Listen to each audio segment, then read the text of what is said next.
was a sheer delight having the passed just the CA exam, and obviously then starting to think through in terms of saying, wow, huge amount of role change, and now I'm actually going to work back with a much larger group of people, being able to direct projects. So one was obviously very excited about what opportunities that would start to unfold at that point of time. The start of the career, I think it was a very simple vision, saying, how do I do minimal work and how do I get out fast so that, I had time to go meet my girlfriend. Okay. But as you started getting sucked more and more into profession work, you started understanding of the fact that if you weren't technically strong, 2 years from now, 3 years from now, you would have all the time with your girlfriend, but you wouldn't be able to spend any money on her.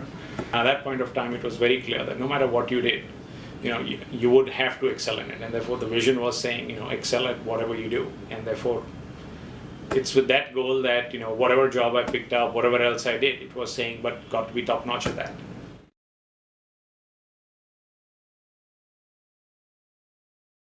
If frankly a professional has not undergone failures or has not undergone a significant level of stress and difficulty, I quite often wonder as to turning around and saying, is that professional, absolutely baked and ready, right? Because then, if it's all been, bed of roses and out there, smooth road, all sailing through, only is kind of indicates that person has never faced a tough situation, or is an indicator of the fact of saying, the person never really stretched themselves into zones which might have put them through discomfort.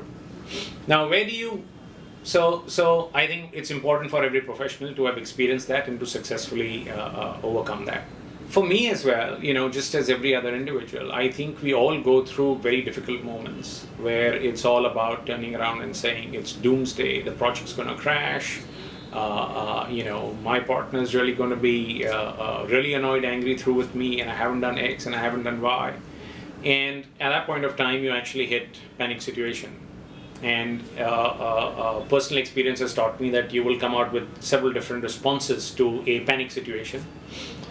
One is that in terms of turning around and picking up the phone and telling someone it's all over, finished, nothing's going to happen. And therefore what you really do is you transfer this baby over through to someone else and turn around and saying, well, I've come clean through, it's now all your problem to look after. The second one is to go into an overdrive mode where you can actually get your team, everyone in out there and saying, I'm going to kick butt and I'm going to whip everyone through and we're just all going to sit in out here and you're going to work 24 hours a day non-stop in out there of getting that work done and you attempt at getting things done. The third thing which I have found has been a much more working solution to put yourself through, and that's what I tend to use a lot now, is saying prioritize and focus. When you are in a difficult situation, at that point of time, you don't really need to go out and solve all the 30 things that might be there which are causing the difficult situation. From them, there are really only 3 or 4 that really need to be attacked and solved. And quite often, those 3 or 4 are the one that will also get you the right result. And it's all about rechannelizing energy and time of you, team around you, from those 30 activities immediately down to those 3. And getting those to reach a stage where you turn around and say, I know what the answers look like, what it's going to be. One, I think, would clearly be the area of technical excellence. I think every professional must be technical excellent. That is what the marketplace recognizes you for. That is how the marketplace will define. Second has got to be your ability to team. Because as an individual, you can only do so much. As a team, you can do so much more. And there are several different levels that one tends to master, from between being able to influence an immediate team, to being able to influence a much more broader team, to be able to influence teams and peoples, who you don't even get to engage or interact with.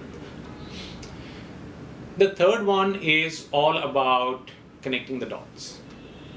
Whether it is in a client situation, to understand from what perspective, he's asking you for the solution, or in what context you're providing a solution, or when you're dealing with something which is internal to an organization, and you're trying to understand of what's the right way of going about doing it, whose needs I need to meet, stakeholder expectations, what is it that really matters. Your ability to connect a lot of the dots and to be able to reach certain conclusions will matter. The fourth one, which is,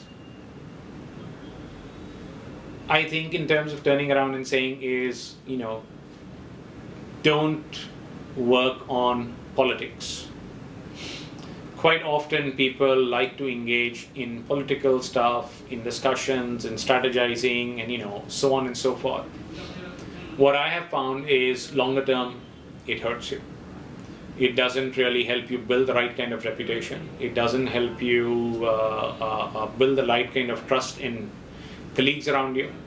And whilst you achieve success in the shorter run, longer term, you will always tend to lose out. And the final one that I would think is stretch yourself to actually wanting to do a role at a level higher once you have mastered the role at which you currently are. Quite often I have seen people who want to grow rapidly, who want to go to the next stage, but they've never achieved a mastery of where they are. The way I look at it is saying, for any professional, it is turning around saying, at this level, the question is with what speed, with what rapidity, with what agility can I become a master of this? So then I have got that kind of time for me to aspire to starting to operate at the next level without even having gone there. Right? And then that's how you tend to build yourself up, because that's where you put yourself into a stretch zone. You ask for a difficult thing to do, right? And you might even fail with that, because remember, you are actually attempting to do much more than where you are, but then that's fine, right? You might fail once, but I can assure you the second time around you will do it, you will be that much more successful. And guess what? Even before you have entered into that next stage or role, you will be entering and out there as a formidable person who really knows, understands that ground, and will only build a stronger foundation for the individual to grow.